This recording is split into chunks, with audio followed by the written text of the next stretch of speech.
이제 우리 다시 열왕기하서 21장을 하시는 겁니다. 우리 앞서서 20장까지 보셨습니다.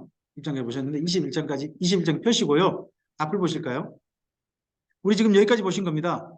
아하스 히스기야 왕 때 20장까지죠. 그때까지 보셨고요. 이때 아람도 멸망당하고 북이스라엘도 멸망당합니다. 그리고 어느 나라만 남습니까? 남유다 남습니다. 남아서 그때 나훔 미가 이사야, 우리 여기까지 보신 겁니다. 그리고 아직은 아수르가 세계를 지배하는 시대입니다. 그 당시에 그때가 므낫세 왕 때입니다. 므낫세 왕 때. 이때가 21장인 거예요. 이제 우리 어디를 보는 거냐 그러면 므낫세부터 마지막 왕인 시드기야까지, 여기까지 이야기를, 역사를 보는 거고, 이 속에서 선지자들의 보냄받아서 어떤 사역을 했는지를 보게 될 겁니다. 선지자를 통해서 하나님께서 그들을 어떻게 사랑하셨고, 그 다음 그들에게 어떻게 또 준비하고 계시고 내일을 향해 나가게 하시는지, 그런 내용을 보게 될 겁니다. 그 중에서 므낫세 때 사실 한 분이 돌아가셨다고 봅니다. 그분이 이사야입니다. 므낫세가 온갖 나쁜 짓을 했는데 그 중에 하나가 예루살렘에 피를 가득 흐르게 했다는 겁니다. 흐르게 한 피 가운데 그 히브리서에 보면요, 믿음의 사람들 이야기하면서 어떤 사람은 톱으로 켬을 당하며 이렇게 나옵니다. 그 므낫세 때 여기 이사야가 그 아이단가의 어른으로 보통 보거든요. 아이단가의 왕족, 그런 사람을 봅니다. 어른으로서, 선지자로서 아무 말 않고 계시다가 므낫세가 하도 나쁜 짓 하니까 나오셔가지고 왕에게, 왕이여 제발 그만하시오, 했다는 겁니다. 그러니까 므낫세 왕이 가서 나무판 가져와라, 그리고 톱을 가져와라, 그래가지고 나무판 사이에다가 이사야를 집어넣고 나무를 썰거라 해가지고 이사야를 죽였다는 겁니다. 이런 엽기적인 살인 행각이 우리나라 세계 곳곳에 다 있는 것 같습니다. 하여튼 그런 사건이 있을 때가 므낫세 때고요. 요시야 왕 때 나라를 바꿔보려고 하죠. 그때 정도에 등장한 선지자가 성경 읽어보면 스바냐하고 에레미야입니다. 사실 에레미야 1장부터 5장까지는요. 1장부터 5장까지는 바로 요시야 왕 때 이야기입니다. 이제 나중에 에레미야 할 때 말씀드리겠습니다. 그리고 다니엘이 포로로 잡혀갑니다. 여호야김 왕 3년에 1차 침략이 있어요. 이때 잡혀갑니다. 그리고 여호야김이 죽고 난 다음에 여호야긴이 왕이 되죠. 하지만 3개월밖에 왕이 되지 못하고 바로 바벨론 침략을 받습니다. 아마도 여호야김이 죽은 이유는 혹시나 바벨론이 쳐들어온다 것 때문에 겁나가 들어가지고 죽었는지도 모릅니다. 3개월 만에 바로 잡혀간 걸 봐서는 군대가 오는데 죽어버린 거죠. 여호야김이. 3개월 후에 와가지고 여호야긴 왕, 요고니아라고 그러기도 하죠. 그를 잡아가고 포로를 잡아갑니다. 굉장히 많은 포로를 이때 잡아가요. 그때 정도에 하박국이 있을 겁니다. 그리고 이때 잡혀간 선지자 중에 에스겔이 나옵니다. 에스겔이 자기가 2차 포로라고 말합니다. 여기 1장에 가면 그 내용이 있고, 그리고 맨 마지막 왕이 시드기야입니다. 시드기야 때 오바댜 선지자가 있는 거죠. 하지만 이게 이제 역사 순서대로 다시 배열을 해야 되니까 좀 그때 할 겁니다. 이 중에서 우리 말씀을 좀 가보겠습니다. 21장입니다. 21장의 내용을 사실 보기 참 슬프고 큽니다. 하지만 꼭 읽어봐야 할 말씀인 거죠. 특히 남유다 사람들에게는 정말 아픈 기록입니다. 볼까요? 므낫세가 왕이 될 때 나이가 몇 살이라고요? 제가 아까 13살이 라겠네요. 12세입니다. 12세니까 15년 안에 태어난 거잖아요. 히스기야가 15년 생명 연장 받았잖아요. 그 중에서 태어났으니까. 네, 그리고 그의 그럼 어머니 이름이 중요해요. 이 사람은 올해도 왕이 있어요. 몇 년? 55년이고요. 그의 어머니 이름은요. 12살 때 나라를 누가 다스릴까요? 왕이 12살이면. 그때 실권을 잡은 사람은 거의 어머니였겠죠. 우리나라 비슷하다면. 그러면 여기 므낫세 왕 초기부터 나라가 순식간에 바뀌거든요. 히스기야 때가 완전히 바뀌어버려요. 우상 숭배를 완전히 바꿔줘요. 그러면 우상 숭배를 나라에 퍼뜨렸던 사람은 누구겠어요? 처음에 므낫세가 아니라 헵시바였을 거예요. 그래서 이제 이런 것 때문에 노 목사님께서 이제 가끔씩 이런 이야기 하죠. 이사야서에 보면 헵시바라 하리라 삐울라라 하리라는 말이 나오죠. 헵시바라는 말은 굉장히 좋은 단어예요. 기쁨이거든요. 예루살렘이 다시 하나님의 기쁨이 되어지고 하나님의 땅이 되어진다 하는 말이 그게 헵시바라 하리라 삐울라라 하리라 그 말이에요. 그 말은 너무 좋아요. 근데 헵시바란 여자는요. 여기가 유일하거든요. 근데 그 노 목사님께서 좀 그런 게 조금 좀 못마땅하셨던 모양이죠. 저도 좀 실제적으로 각 만났는데 헵시바 찬양단 혹시 여러분 주변에 있나요? 헵시바 찬양단은 남자들인가요? 여자들인가요? 여자분들만 모여가지고 헵시바 찬양단 그러니까 조금 성경 보기에 아니 그럼 기쁨 찬양단 그냥 하지. 뭐라고 또 성경 속에 있는 이름 이렇게 해가지고 그 나쁜 여자 찬양단 꼭 그런 어감이지 않냐. 이사에서만 보고 하는데 여기 열왕기서도 좀 보고 좀 그런 좀 제대로 좀 짓지 하는 이야기를 좀 이야기하시죠. 저도 한편 생각해 보면 일리 있다고 생각합니다. 어찌든지 그 때문에 므낫세가요. 그 다음 바로 보시면 읽어주실까요? 2절부터 읽겠습니다. 므낫세가 여호와 보시기에 악을 행하여 여호와께서 이방 이스라엘 자손 앞에서 쫓아내신 이방 사람의 가증한 일을 따라 그 다음 바로 어떻게 되나요? 그의 아버지 히스기야가 헐어버린 산당들을 이 다시 세운 사람 누굴까요? 헵시바였겠죠.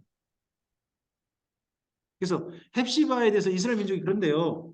원래요 히스기야 왕이요 헵시바하고 이혼했다는 거예요. 폐위시켰다는 거예요. 근데 15년 생명 연장받아 가지고 다시 왕으로 맞아들였다는 거예요. 재혼한 여자 그런 걸로 상징이 있다고 해요. 성경 속 그 내용이 없어요. 하지만 이스라엘 민족 전승에는 그게 있어요. 예? 근데 그렇게 보는 그래도 결혼을 하면 당신 정신 좀 차렸겠지 했는데 자기 아들도 우상숭배 만들고 자기도 여전히 우상숭배하는 버릇을 못 버렸던 여자가 헵시바였을 것이다 하는 게 충분히 짐작됩니다. 계속 볼까요? 이스라엘의 왕 아합의 행위를 따라 바알을 위하여 제단을 쌓으며 아세라 목상을 만들며 하늘에 이룰 성신을 경배하며 섬기며 여호와께서 전에 이르시기를 내가 내 이름을 예루살렘에 두리라 하신 여호와의 성전에 뭐를 쌓았어요? 제단이 아니죠. 제단들을 쌓았죠. 제단들을. 그러면 성전 안이 어떻게 돼버린 거예요? 그 당시 므낫세 때의 성전에 가면요.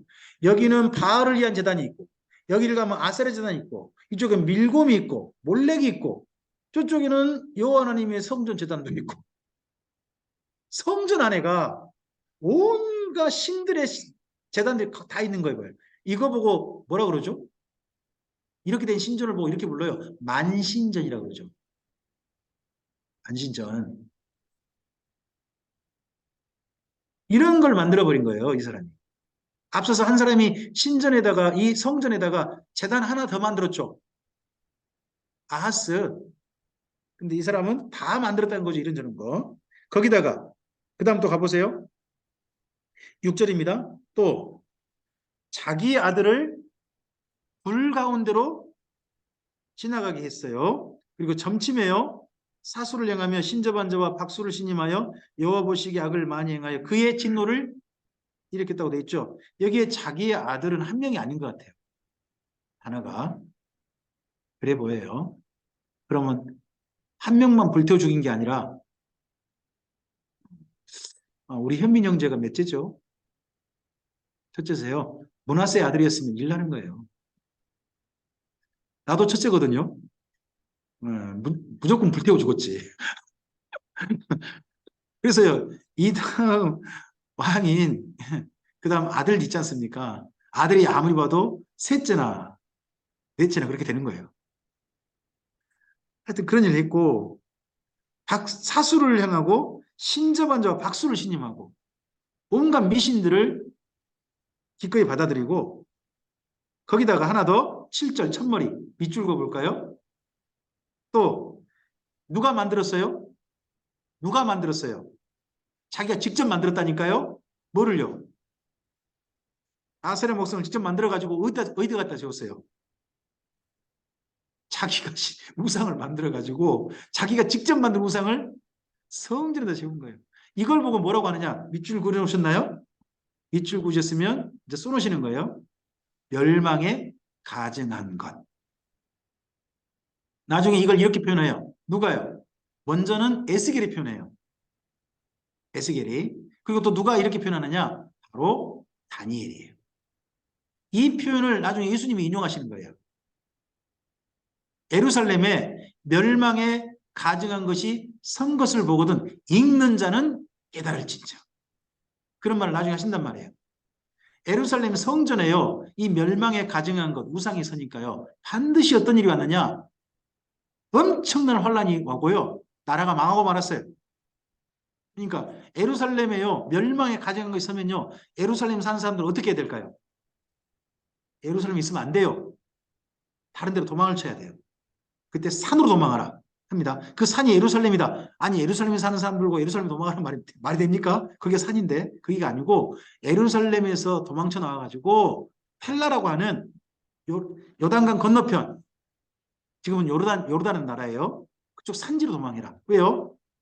예루살렘에 이런 일이 있을 때 피해가 없는 지역이 거기였거든요. 산지죠.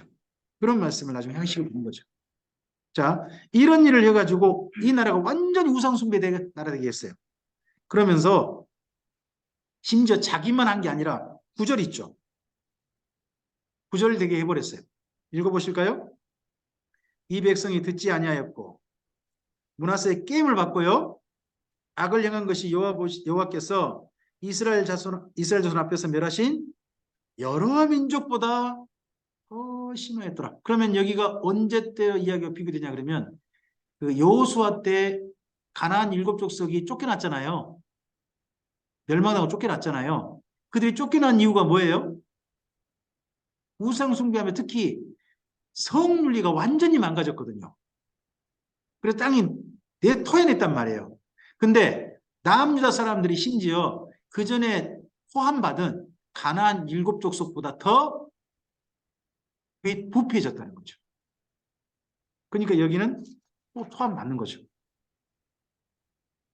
그런 일들을 행해가지고요.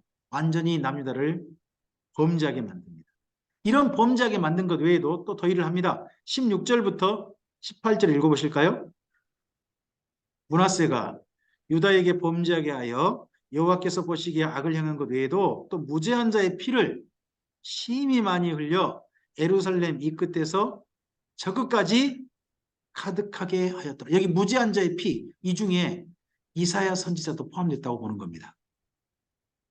이때. 그러면서도 이 사람은 55년간 나라를 다스리고요. 죽어서 묘실에 평안하게 붙였어요. 악인이. 자기 아들 둘 이상 불태워 죽인 것 같고 그런데도 붙였어요. 그러고 난 다음에 왕이 누굽니까? 아몬입니다. 아몬인데 아몬은 아무리 봐도 므낫세의 셋째나 넷째나 그런 거예요.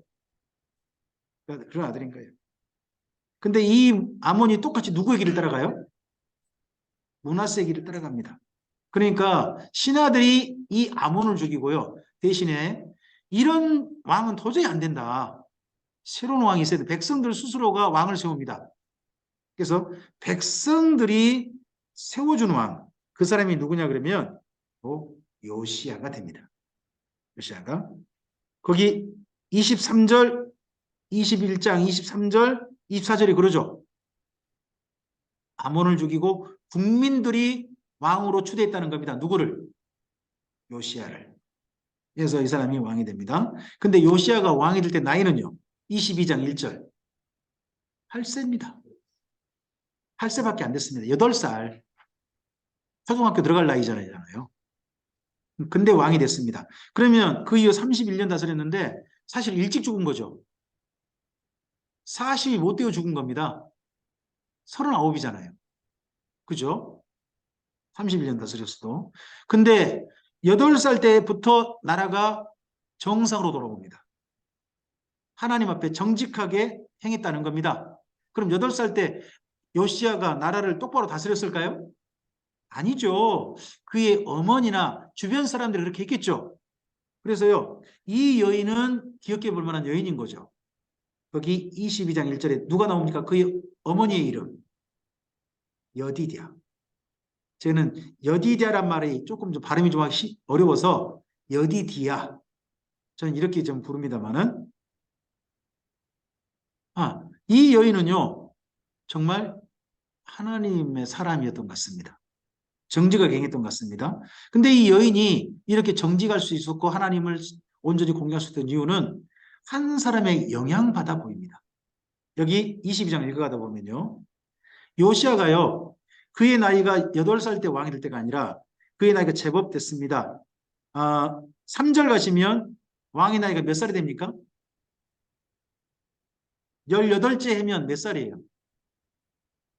26 아닙니까? 8살 때 왕이 돼가지고 18해가 지났으니까 그렇죠? 이때는 자기가 나라를 다스릴 때입니다. 근데 그때 그가 뭐랍니까? 성전 개보수 작업을 하는 겁니다. 성전 개보수 작업을 하면서 그때 성전을 개보수 작업할 때 대제사장이 놀라운 발견을 하는 겁니다. 위대한 발견. 그게 뭡니까? 8절이죠. 요시야 왕의 명령을 따라서 성전 개보수를 하다가 리모델링 하다가 이걸 발견한 겁니다. 함께 읽어보실까요? 8절. 대제사장 hil기야가 서기관 사반에게 이르되 내가 여호와의 성전에서 율법책을 발견하였노라 하고 hil기야 그 책을 사반에게 주니 사반이 읽으니라. 여러분 요즘 같으면 이렇게 표현한 겁니다. 목사님이 표현할 때 저도 어이없어 웃었는데 예배당에서요 어느 날 목사님께서 예배당을 새로 리모델링 하다가 이거 본 적이 없는 책인데 하고 발견한 책이 성경책이었답니다. 여러분 좀 뭔가 좀 이상하지 않습니까? 그럼 그 전에 목사님께서 성경책을 본 적이 있는 겁니까? 없는 겁니까? 없는 겁니다. 읽은 적이 있습니까? 없습니까? 아니 율법책이 성전에 있는데 대제사장이 그 율법책을 한 번도 있는지도 모르는 겁니다. 읽어본 적도 없는 겁니다. 그런 답답한 시대가 사실 남유다입니다. 그래서 남유다라는 나라의 여호와 종교는 있지 않습니까?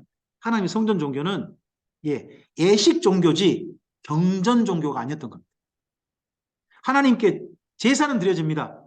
그런데 뭐는 없는 경전, 율법이 제대로 가르쳐지지 않은 그런 종교였던 겁니다.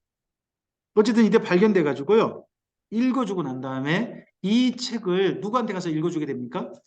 왕에게 읽어줍니다. 거기 10절, 11절 읽겠습니다. 읽어보실까요?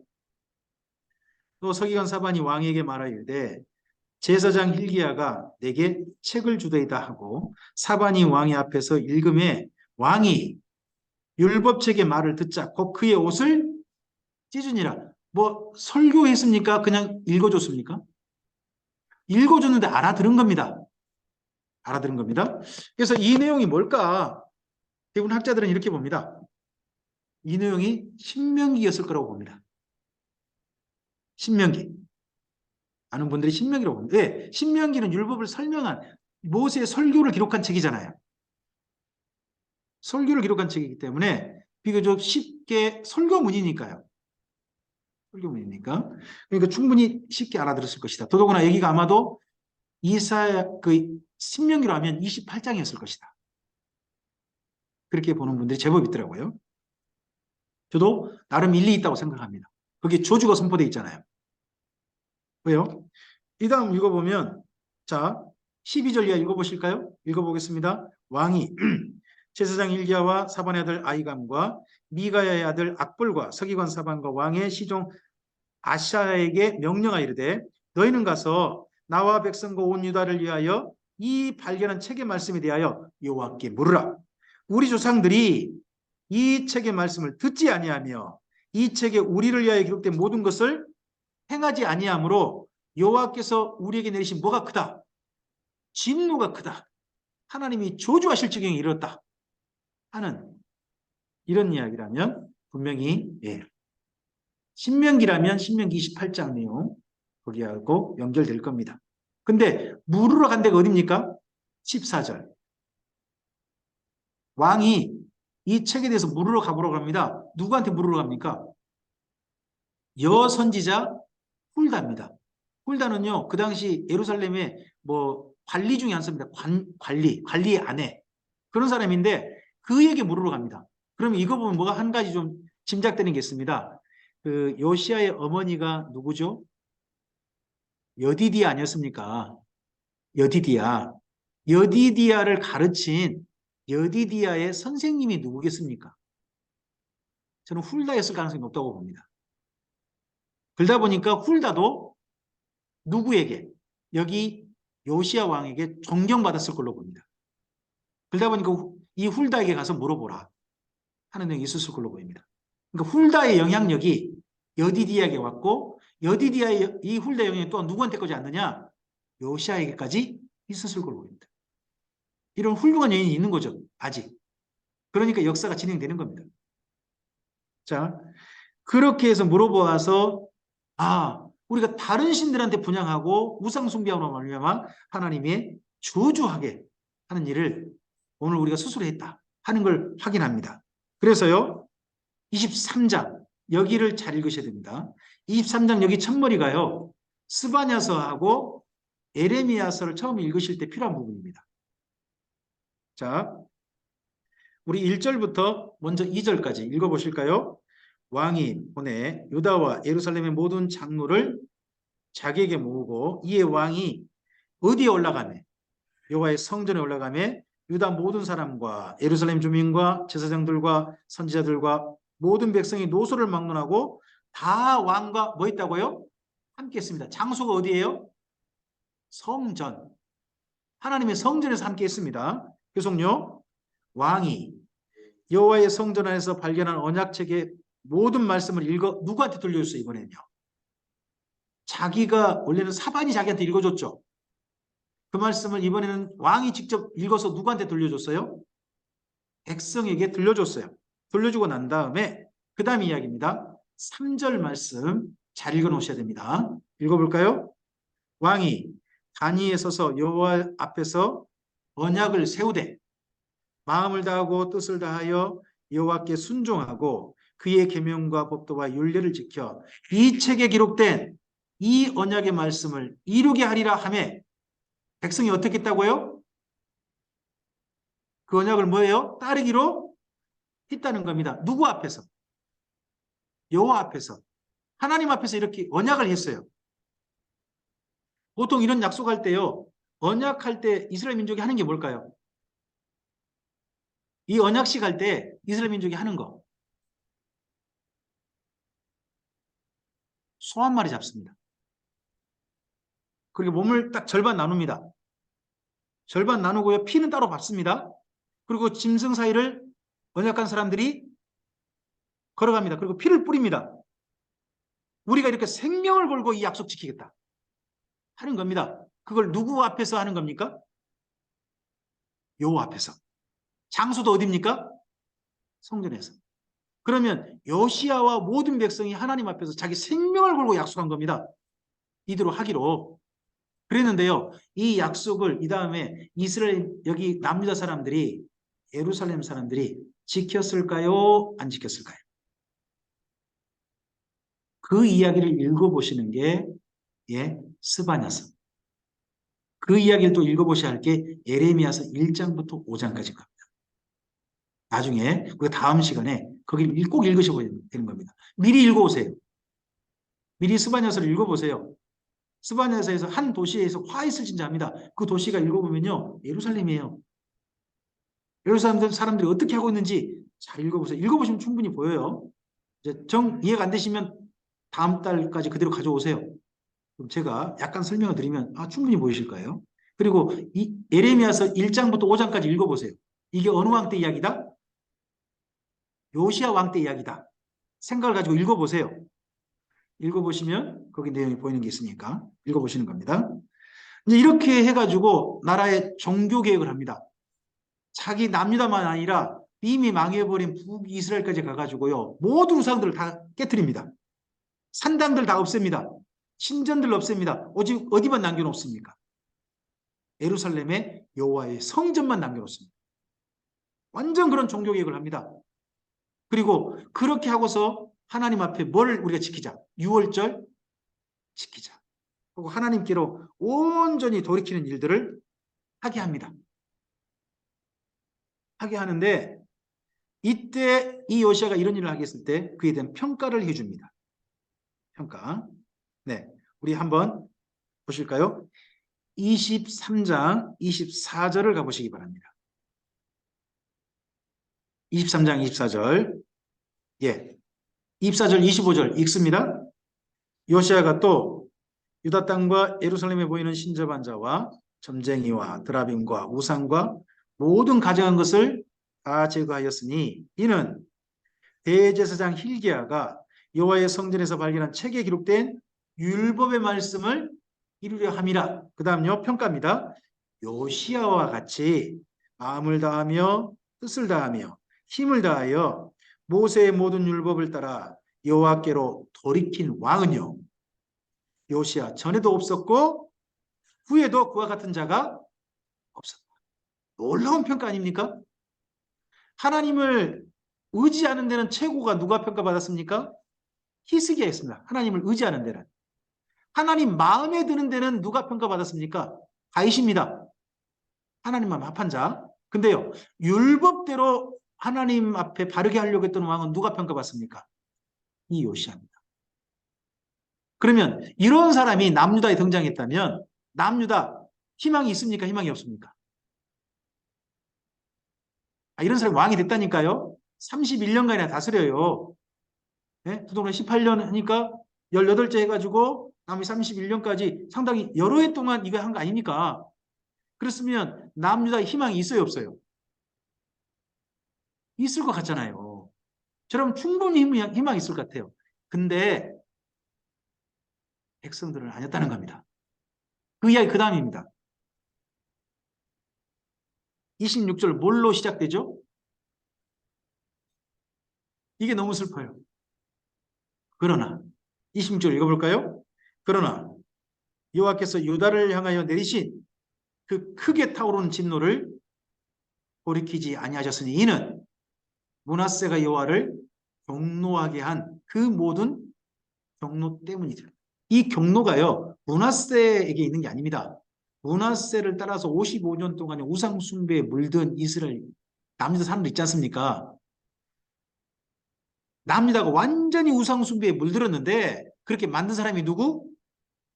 므낫세입니다. 그 므낫세가 그렇게 한 행태가 남유다 사람들은 요시야 왕이 31년을 다스렸음에도 불구하고 바꿨다 안 바꿨다?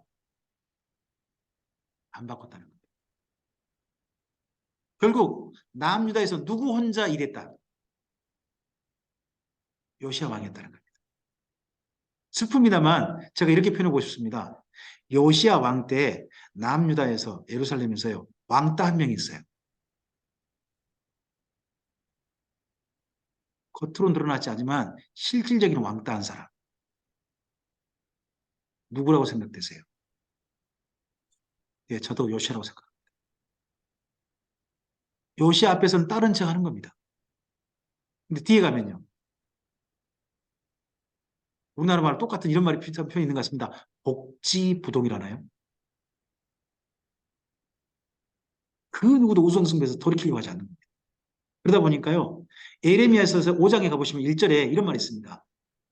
선지자에게 말합니다. 너는 예루살렘 거리에 가가지고 궁궐 말고요. 예루살렘 사거리에 가가지고 하나님의 의를 따라가는 사람 한 사람이라도 찾아봐라. 그때가 요시야 왕 때입니다. 그 한 사람이 있다면 내가 이 예루살렘 향하여 내리는 진노를 돌이켜 용서하고 싶다. 하신 이야기 있습니다. 그러면 예루살렘이 왜 망한 겁니까? 요시야 혼자 있다는 겁니다. 그런 슬픈 이야기가 예, 요시야 왕의 이야기입니다. 참 찬란하게 빛나는데 혼자 빛나고 말았습니다. 여러분 혹시 불 피워 보셨어요? 맨 처음에 불 피우는 그 나무 있죠? 그걸 보면 뭐라 그러죠? 불쏘시개라 그러잖아요. 불쏘시개는 그거 붙어가지고 목적이 뭐죠? 다른 나무 타는 거잖아요. 근데 그 달라질 불쏘시개 된 사람이 누구예요? 요시아예요. 근데 요시아 혼자 타고 말아버렸어요. 나머지는 타지 않는 거죠. 그런 일이 있고서 결국은 남유다도 멸망의 길로 가고 맙니다. 자, 그때 등장했던 선지자, 이제 앞을 정리 한번 보시죠. 므낫세 때 요시아 개혁 때 1차 등장했던 선지자가 누구라고요? 스바냐, 예레미야입니다. 그리고 바벨론이 이 이후에요. 3차 침략을 하게 됩니다. 1, 2, 3차 침략할 때 누가 등장합니까? 하박국, 에스겔, 오바댜, 그리고 다니엘, 이런 사람이 등장합니다. 순서는 원래는 저는 스바냐, 에레미야도 읽어야 한다 생각합니다. 왜냐 그러면 에레미야 1장부터 5장은요. 요시야 왕 때 이야기거든요. 하지만 나라가 망할 때까지 이야기니까 이건 망하는 시점에서 좀 읽어도 되니까 에레미야는 뒤로 빼고 스바냐 읽고 난 다음에요. 그 다음에 어디요? 하박국. 왜요? 이때가 바빌론 1, 2차 침략되거든요. 그리고 난 다음에 어느 성경 2차 침략 때 누구? 에스겔. 그리고 나라가 완전히 망하고 난 다음에 에돔의 행포를 보고 이를 뿌득뿌득 간 사람이 누구? 오바댜. 그리고 예루살렘이 황폐된 모습을 보고 그 처참한 광경을 증언한 사람이 누구? 증언한 성경이 예레미야, 예가. 그리고 나서 바벨론 포로 잡혀간 사람 그러면 어떤 시간을 보냈을 것인가? 70년 동안 그들은 무엇을 배웠는가 하는 걸 쓰고 있는 분이 누구? 이렇게 순서를 다음에 이어가겠습니다. 이걸 장별로 정리해보면 이렇죠. 21장 누구 이야기입니까? 므낫세 왕 이야기고요. 22장에서 23장 누구 이야기입니까? 요시야 왕 이야기고요. 24장, 25장 이야기 누구 이야기입니까? 요시야의 아들들의 이야기입니다. 근데 요시야의 아들들 때 망했다는 겁니다.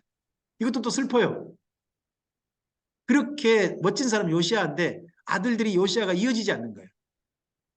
그래서 성경을 보면요. 부모님이 잘하면 자식도 잘한다.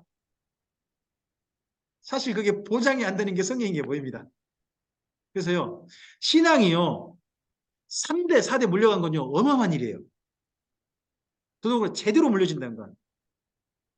우리 성경 속에서요. 신앙 4대 제대로 물려졌다 그러면 어디가 누가 떠오르세요? 성경 속에서. 아브라함, 이삭, 야곱, 누구? 요셉.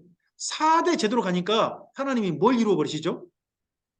민족을 이루어 버리게 하시잖아요. 그죠? 그 다음에 보아스하고 누가 만나죠? 룻 만나지 않습니까? 그 다음에 누구죠? 오벳. 그 다음에 누구죠? 이세. 그 다음에 누구죠? 다윗. 4대 가니까 왕조가 세워지잖아요. 성경을 읽어보면요. 신앙이 제대로 물리는 건 참으로 힘들어요. 하지만 제대로 물려진다면 정말 하나님 하신 말씀대로 천대를 가게 하신다 하는 것도 사실 보이는 거예요. 에? 구약 성경에 정말 멋진 인물이 있다 그러면요. 저는 사무엘이 있다고 생각해요. 사무엘 신앙 그 다음 몇 대가 나요? 아들 때 망가지잖아요. 그 멋진 사무엘인데 아들 때 망가져 버리잖아요. 히스기야 왕 하나님만 진실하게 의지했다잖아요. 근데 그 진실하게 의지하면 몇 대가 나요? 아들이 싹 바꿔버리자 문화세잖아요. 요시야 정말 멋진 왕 아닙니까? 근데 요시야의 그 신앙 몇 대 갑니까? 그때 멈춰버립니다. 그래서요, 저는 최고의 멋진 일 있지 않습니까? 하나님께서 정말 보시고 나중에 만나셨을 때 우리 만나셔가지고요, 정말 잘했다 칭찬하실 일이 뭐냐? 신앙을 우리 자녀들한테 제대로 물려주는 일일 겁니다. 다른 사람 전도가 문제가 아니라 내 가족에게 바르게 전도하는 거 생각해 보셔야 됩니다. 이거 제대로만 해줘도요, 하나님께서 정말 잘했다 하실 겁니다. 네. 이러한 역사서 내용을 기억하시고 우리 다음 시간 네, 선지서 제법 여러 권입니다. 스바냐서부터 해서 다니엘서까지 다음 5월 달에 뵙겠습니다. 5월 달은 이렇습니다. 여기 먼저 이거 해야 되나요? 이걸 안 했네요. 아까 므낫세 때 뭐가 있었죠? 므낫세가 성전에다가 뭘 만들었다고? 자기가 직접 만들어가지고 아세라 목상을 세웠다 그러죠? 이걸 에스겔이 뭐라고 불렀다고요? 가증한 것. 가증한 것이라고 불렀습니다. 이걸 다니엘은 뭐라고 불렀다고요? 멸망의 가증한 것이 불렀습니다. 이게 첫 번째 나옵니다. 그 다음에 멸망의 가증한 것은요. 바벨론 포르기한테 나타납니다. 이건 안티오코스 4세 에피파네스 때 이방인입니다. 이방인이 성전에다 뭘 만들어 오립니까? 제우스 신상을 만들고요. 그 제우스 신상 만들고 난 다음에 제우스는 제물로 돼지를 받는다네요. 이스라엘 민족이 정말 부정하게 여기는 그 짐승을 갖다가 돼지를 죽여서 돼지 피를 흘립니다. 그 기간이 3년 반이에요. 이 일이 있었습니다. 이때가 멸망의 가정가 세워진 때입니다. 또 한 번 예수님께서 승천하시고 난 다음입니다. 예루살렘 AD 70년 예루살렘 멸망할 때에 성전을 차지한 사람들이요. 강도 때입니다. 시카리 열심당에 불린 이 강도 때 세 팀이나 성전을 차지하려고 성전에서 서로 싸웁니다. 그래서 성전에서요. 강도 때 피가 흐릅니다. 사람이 가증하게 되고 맙니다. 그리고 그 다음에 하나 더 있습니다. 예언되어 있습니다. 저는 이게 반드시 언젠가 이루어질 거라고 봅니다. 예루살렘 성전에요. 자기를 보여서 자기가 하나님이다. 그곳에 앉아서 활자가 나올 거라고 데살로니가후서 2장에 예언되어 있습니다. 바울이 예언했죠? 이 예언이 언젠가 반드시 이루어질 거라고 봅니다. 저는 그래서요. 이번에 하는 일도 상당히 흥미로웠습니다. 이번에 얼마 전에 이슬람 뭐죠? 라마단 비슷한 참 그들의 특별한 절기 있잖아요. 절기 가지고 3대 절기 중에 하나 가지고 예루살렘에 있는 그 성전에 그들의 오마르 사원이라고 그러죠. 이슬람 소원에 참 많은 사람이 왔는데 이때 이번에 그 이스라엘 군대가 거기 안에 쳐들어갔죠. 그런 뉴스 안 보시는 거예요? 저는 좀 흥미롭게 봤는데 이유가 핑계가 뭐냐 그러면 이슬람 회교 쪽 사람들이 강도 때 거기 들어갔다는 겁니다. 강도 때 잡으려 들어갔다 해가지고 그 안에서 치고받고 싸우죠. 전 이런 게 점점 이스라엘은 당연한 일로 만들 거라고 저는 생각합니다. 예루살렘의 그 성전 차지하기 위해서. 그리고 마침내 언젠가는요. 이슬람 소원을 무너뜨리겠죠. 그리고 거기다가 대신 뭘 세우겠습니까? 그 자리다가. 예배당 아닙니다. 유대교 성전입니다. 원래 유대교 성전 세워가지고요. 지성소에는 뭘 두죠? 지성소. 법궤죠. 법궤 뚜껑이 뭐라고 불러요? 시은소, 시은자. 그렇게 부르죠? 하나님이 거기에 앉아 계신다. 근데 언젠가는요. 법궤가 아니라 보좌를 두고요. 이스라엘 민족 중에 어떤 사람인지 모르지만 그 사람이 앉아가지고 내가 여호와다 하는 인간이 등장할 겁니다. 그러니까 저는 짐승이라고 봅니다. 그런 일이 있을 걸로 봅니다. 이게 마지막 세상 마지막 멸망에 가증한 것 될 것이라고 저는 봅니다. 그래서 저는 앞으로 될 역사 가운데서 요한계시록 내용도 있지만 특히 요한계시록 13장 관련해 가지고 이 사람이 꼭 있게 될 것이다. 그런 생각을 가지고 있습니다. 이 부분도 므낫세 이야기 가운데서 기억해 놓으실 만한 역사의 중요한 표적이 됩니다. 이때 선지자가 몇 분이 등장하죠. 자, 스바냐 옆에 한번 읽어보실까요? 요시야 왕 때 진노와 하나님이 요시야 왕 때 뭐하고 계신다고요? 진노하고 계신다. 그런데 누구를 찾습니까? 숨겨줄 자. 예레미야서입니다. 옆에 읽어주실까요? 끝까지 믿지 않는 예루살렘은 끝까지 멸망을 믿지 않습니다. 자기 멸망 안 한다고. 안 당한다고. 근데 살 길은 뭐다? 바벨론에 항복하는 거다. 하는 겁니다. 하박국입니다. 읽어주실까요? 확인된 진멸과 실제로 바벨론이 쳐들어오다 보니까 귀를 당하다 보니까 이러다가 우리나라가 망하는구나 하는 걸 드디어 깨닫게 됩니다. 인정하게 됩니다. 그 다음에 에스겔입니다. 멸망해야 싹트는 회복입니다. 뭐 집 어느 정도 무너서 완전히 싹 무너뜨리고 새로 짓든가 해야 된다는 겁니다. 그게 에스겔입니다. 오바댜입니다. 에돔이 이때 이런 짓을 했다는 겁니다. 그 다음에 다니엘입니다. 바벨론에서 양육과 훈련 일제. 이런 내용으로 다음 시간에 우리가 함께 선지를 살피겠습니다. 다음 5월달 강좌는요. 5월 13일입니다. 13일이 5월 첫 주일 지나고 난 다음입니다. 첫 주일 지나고 난 다음이어서 이날 뵙겠습니다. 그때 스바냐, 하박국, 예레미야, 에스겔, 오바댜, 예레미야, 예가, 다니엘서까지 함께 살필까 합니다. 이 말씀들을 다음 시간에 그래서 또 더 짧게 간단하게 요약해서 말씀을 볼 수밖에 없을 것 같습니다. 좀 많은 일 함께 봐야 되니까요. 근데 이때 한꺼번에 봐야 정리가 됩니다. 오늘 그 북이스라엘 멸망과 선지서 세 권을 함께 보셨잖아요. 그리고 아하스 히스기야 왕 때 이야기 읽고 난 다음에 그리고 우리가 나훔, 미가, 이사를 함께 보셨잖아요. 그게 그 시대를 이해하는 굉장히 좋은 방법입니다. 이 연대기적 방법이고 그래서 여기 이야기도 그렇게 다음 달에 하도록 하겠습니다. 이렇게 다음 달에 또 반가이 뵙기를 바랍니다. 잠깐 기도할까요? 하나님 아버지, 오늘 주의 말씀을 삼가되었습니다. 북이스라엘이 망했고 남유다만 겨우 남았습니다. 그런데 남유다마저 하나님의 기대와 달리 멸망을 향해 사정없이 달리고 있습니다. 마치 꼭 브레이크 없는 버스가 낭떠러지를 향하여 사정없이 달리는 것처럼 달려가고 있습니다. 하나님께서도 내버려두라 하시는 그런 지경까지 이르렀습니다. 하지만 그러한 시대 속에서도 하나님께서 말씀하고 계시고 여전히 그들을 사랑하시고 계시고 그들에게 기대해 보시는 하나님의 마음을 오늘 우리들로 하여금 읽게 해 주셔서 감사합니다. 멸망의 오늘이 오기 전에 기대해 볼 만한 오늘이 되기를 바라셨던 그 하나님의 마음을 다시 한번 우리 마음속에 담습니다.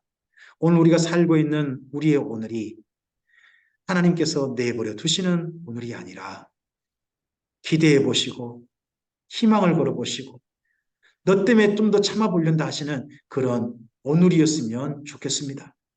그러할 수 있도록 우리를 주님, 주의 말씀 안에서 하나님의 마음을 감각한 사람으로 이 땅 가운데 서게 하옵소서. 그래서 오늘 주님의 사람으로 우리의 삶이 이어져서 하나님의 거룩한 뜻이 하늘에서 이루어지신 것 같이 오늘 우리의 삶의 자리에서 이루어지게 하옵소서. 그러한 삶으로 주님과 함께 동행하다가 5월달 다시 주의 말씀 안에서 반가이 만날 수 있도록 인도하여 주시옵소서. 주님께 우리의 삶을 의탁드리오며 다음 일정도 우리 하나님의 선하신 도심 아래 의탁드리오며 예수님 이름으로 기도합니다.